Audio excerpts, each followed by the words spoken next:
Naranasan naman na lahat siguro natin ang manalamin, di ba? Hindi ako nangiinsulto o ano ha. Seryoso. Napapaisip ka rin ba kung ganun din tayo sa paningin ng iba?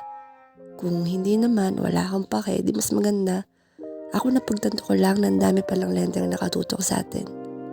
Lente ng kapamilya, ng kaibigan, ng ibang kakilala, ng bago mo palang makikilala, ng jowa mo, ng nasungitan mo, ng nasalubong mo, ng taong may galit sa'yo, ng dating kaklase o katrabaho, ng taong natulungan mo, ng pinautang mo, ng siningil mo, at syempre, sarili nating lente.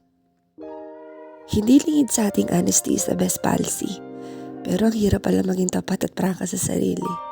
Kahit di naman natin ikamamatay kung magkakamali, pagdating sa iba, ang bilis-bilis natin makapuna. Mabilis para sa ating pumuta kahit tayo pause pa. Grabe no? Dami pala nating ginagampanan sa mundo. Maring sa iba, nakakatawa ako, habang sa iba naman naluman na ng biro ko. Maaring sa nagawan ko ng mabuti, masaya silang makilala ako, habang sa iba hinihiling na sana mawala na lang ako. Hindi pa ako masyadong mulat, pag pinagsasabihan ako, nagtatampo ako agad. Kala ko kasi alam ko na lahat, sa tingin ko, may sarili naman akong utak. Mas alam ko kung anong nararamdaman ko, syempre, nakabasa ako sa sarili kong lente.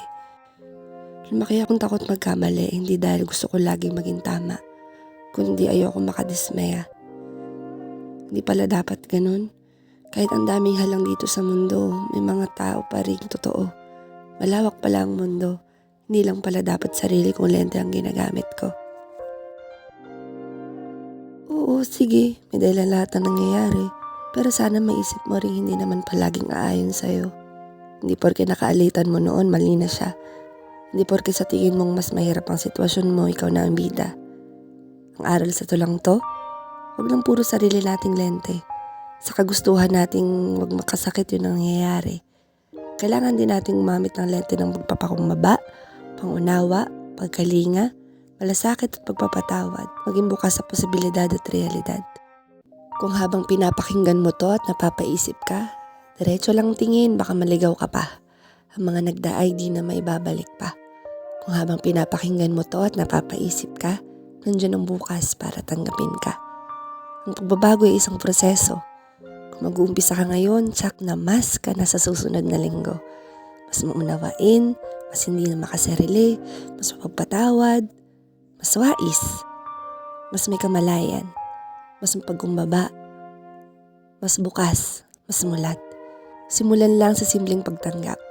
Pagtanggap na hindi lang ikaw nandito, na hindi lang sa'yo umiikot ang mundo.